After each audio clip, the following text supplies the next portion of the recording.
Batman Arkham Knight is a game that I played 4 days straight now. So I'm done with the game. I didn't collect all Riddler trophies because fuck that. I'm gonna start off, without spoilers and stuff. I'm just gonna talk general about the game. And then I'll go into spoiler territory, but I'll tell you when I do that. I don't want to hear any discussions about the PC port because I get it. It's all over everything. I'm also going to talk about that tomorrow on Anna's Opinion Corner, so you can hold off your comments about that until then. We're here to talk about the PlayStation 4 version, and my god, just quickly, this game it's so good. It's amazing. The gameplay, I love it. I love how they've developed the gameplay. It works really good. I think it works really good. Some people think it's too much now. I don't agree with that. I think the Predator mode is even better now. You can do silent takedowns in a lot more natural way instead of just like creeping around. You can actually stand, a bit above them and then just jump down and do takedowns and stuff, which you couldn't do in the past games. I like the different weapons and stuff that the enemies have. You have to think more just, what kind of gadgets do you have. You don't even get, hints of what you should upgrade. You should just, think like, okay, drones will probably come in here, so I should probably upgrade that now so I can disarm them. The game is really good at making you feel like, I'm Batman, because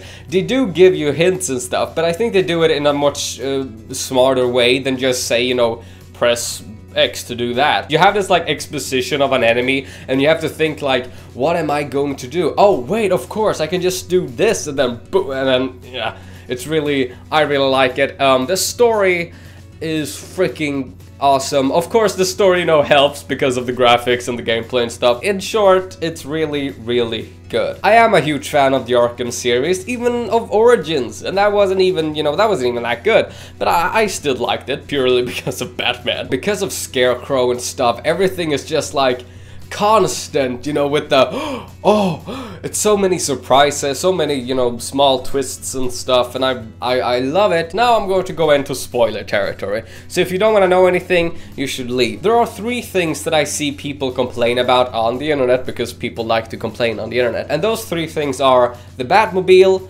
Arkham Knight's identity, and spoilers now guys, the Joker. I love the Batmobile, but even I feel that that's a justifiable complaint, because I didn't have a problem with the platforming of the Batmobile, I didn't have a problem with the racing itself, I didn't have a problem with the tank battles.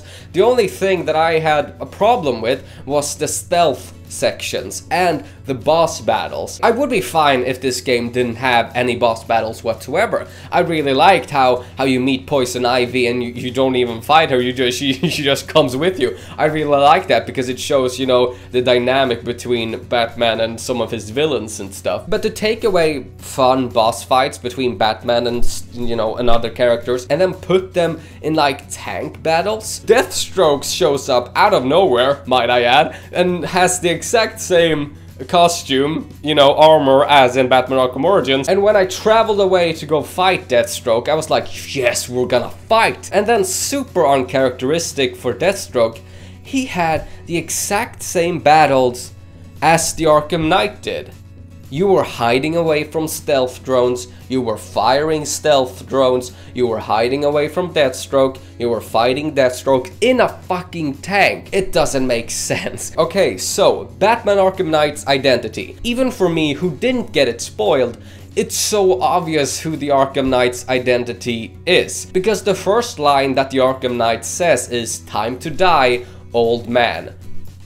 He's obviously an older Robin. He's obviously Jason Todd. Did I hate that he was Jason Todd? No, I didn't. I also made the mistake of playing the Red Hood story pack. As soon as you hear the Red Hood's voice, you're like, that's the Arkham Knight's voice. Shit! I thought it was a fun little retelling of the Red Hood story. Instead of Jason Todd coming back just to kill Batman and then he becomes Red Hood, he becomes the Arkham Knight and tries to kill him and then becomes the Red Hood. His name is the Arkham Knight because the Joker kidnapped him and kept him in Arkham Asylum for over a year and tortured him. I know that the developer said that he was a completely new character, and that's another topic for another time. There wasn't enough of Jason Todd in the game as soon as he was revealed.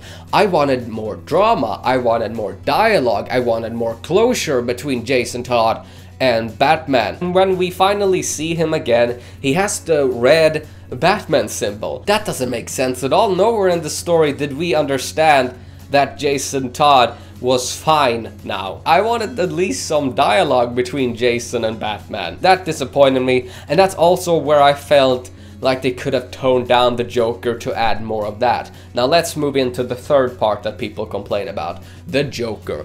In every one of these Arkham games, the Joker has always been the main villain. Now many people are saying it's weird how this Joker blood transforms people into the Joker. It's not weird, it's superhero stuff. Of course Joker's blood would turn people into Jokers. The whole story of the Joker following Batman, trying to take over Batman's body, I thought it was so good. Mark Hamill came back. It's so good hearing Mark Hamill. The fucking jump scare surprise. You're like, ah! As soon as he pops up and he says, "Miss me?" I'm like, yes, I did miss you. I love how they showed Barbara Gordon getting crippled and Jason Todd being tortured. I also like the symbolism of how in Arkham Asylum, Batman took the Joker to Arkham Asylum to put him away, and then it ends in Arkham Asylum, and it's I also wanted more closure. This is the final Arkham game by Rocksteady. I wanted closure.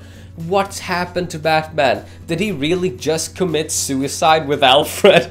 No, I don't think so. I definitely think he faked his death, but I wanted more closure. What's happening with Nightwing? What's happening with Robin? What about Barbara? What about, you know, everything? What the hell is that scarecrow bat flying down to the screen and then fucking text pops up? Why didn't we get a Joker singing at the end credits?